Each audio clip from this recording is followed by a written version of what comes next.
Hello again. Now, the Health Minister, Dr. Phaahla, says all hospitals should be exempt from rolling blackouts. However, at the moment, just 10% are.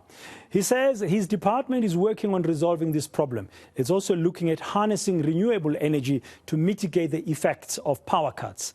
Phaahla visited Witbank, eMalahleni in Mpumalanga to assess the impact of outages on healthcare facilities. Our reporter, Heidi Giokos, has the latest. We do understand that only 10% of hospitals nationwide are exempt from load shedding, and this is a big concern for the Health Minister. But let's bring him in together with the MEC of Health in the province. Thank you both so much for your time.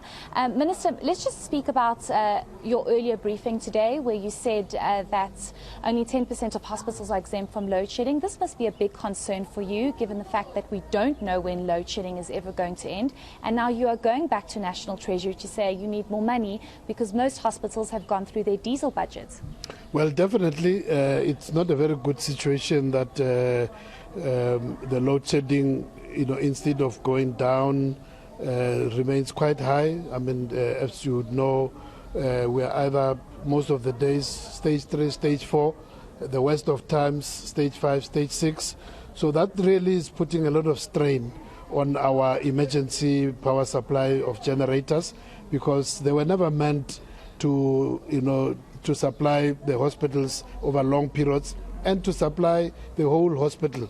So these are, as we call them, standby emergency generators. So at this stage, even in terms of the consumables, which is the diesel, the oil, the maintenance of the generators, we budget on the basis that it's going to be just standby and for emergencies.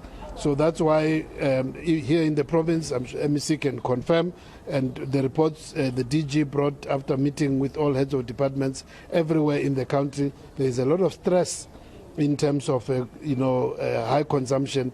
And now that you're mentioning that the diesel, notwithstanding that petrol is going down, diesel is not going down, so that means a lot more pressure, and that's why we really want to hope that our colleagues in the Treasury will be kind to us so that we can get some adjustment. But this is unsustainable, because how much money can actually be given to hospitals just to keep generators going? Surely there should be other alternatives. And maybe we can pose the question to you about the pressure that you have as the National Health Department to say to Eskom and government officials that this is a crisis and they need to understand that hospitals should be exempt. Firstly, are you speaking to government and putting pressure on them because of the pressure you are feeling? We're talking about lives here. Secondly, what about other sources of energy that you could consider to have these hospitals powered instead of relying on Eskom? Well, firstly is to push for, we're happy that we are engaging. There is positive movement. It might look slow. Obviously, we would have wished far more than just 10% of our hospitals to be exempt. We are pushing, as I mentioned this morning, I've given instructions to the DG and also to our team of finance and technical infrastructure people to work very closely with Eskom. We will be, all provinces are submitting their priority. I mean, ideally all just over 350 or so hospitals should be exempt. But we want, as agreed with Eskom yesterday, to also put them in terms of higher priority.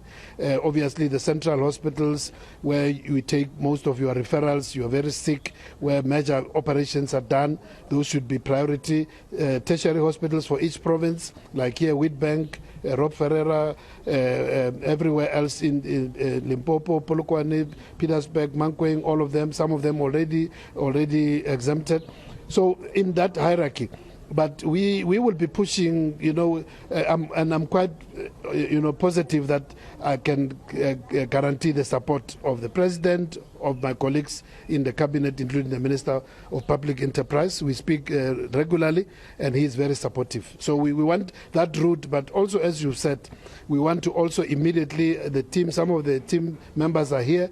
We have given them very clear instructions to work on alternative energy sources. We are working immediately on solar, on batteries, lithium, whatever, all the technical issues. So they are working on a plan which we want to roll out as soon as possible. At least beginning of the next financial year, we must be rolling out alternative energy sources. Okay, great. Thank you so much. Let's bring in the MEC. You have your boss here today assessing all the hospitals and clinics. This must be a lot of pressure on you, especially because Witbank Hospital is a hospital where you possibly might be needing a lot of more resources. If you could just tell us about the need for more resources in the province, not just here in Witbank. No, thank you very much. And indeed, as a province, we welcome the visit from the minister. And the manner in which he structured his visit is that last week he brought the whole team of his managers to come and meet with the management in our province to look at the province as a whole. It's not about just maybe because he's visiting clinics at Emalahleni, but to look at the whole province in terms of your infrastructure, your human resource, your finance, so that he can say what is it that we can do. And when he then came, yesterday we spent the whole day, and the manner in which the national and the provincial government were working in terms of presenting as one government, in terms of what is it that we can do, trying to assist at the national level, because like I'm saying, your human resource, finance, infrastructure, all managers together with the province, looking at the province and to say what can be done in terms of intervention to make sure that we provide the quality services that our people are looking for. It's something that we are seeing for the first time and we really appreciate, because with the limited resources, both province and nationally, will make sure that the lives of our people are better and improve their lives. Okay, in just 30 seconds, are you feeling the pressure of load shedding? Would you want for Mpumalanga to be completely exempt from load shedding?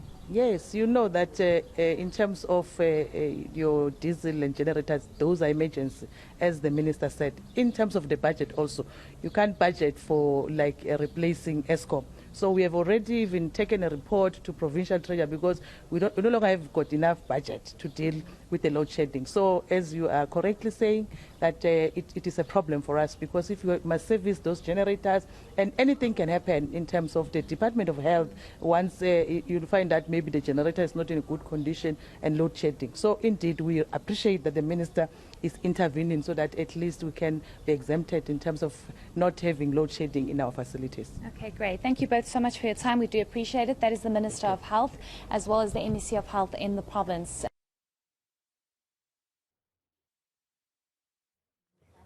Thank you very much, Heidi Giokos. Now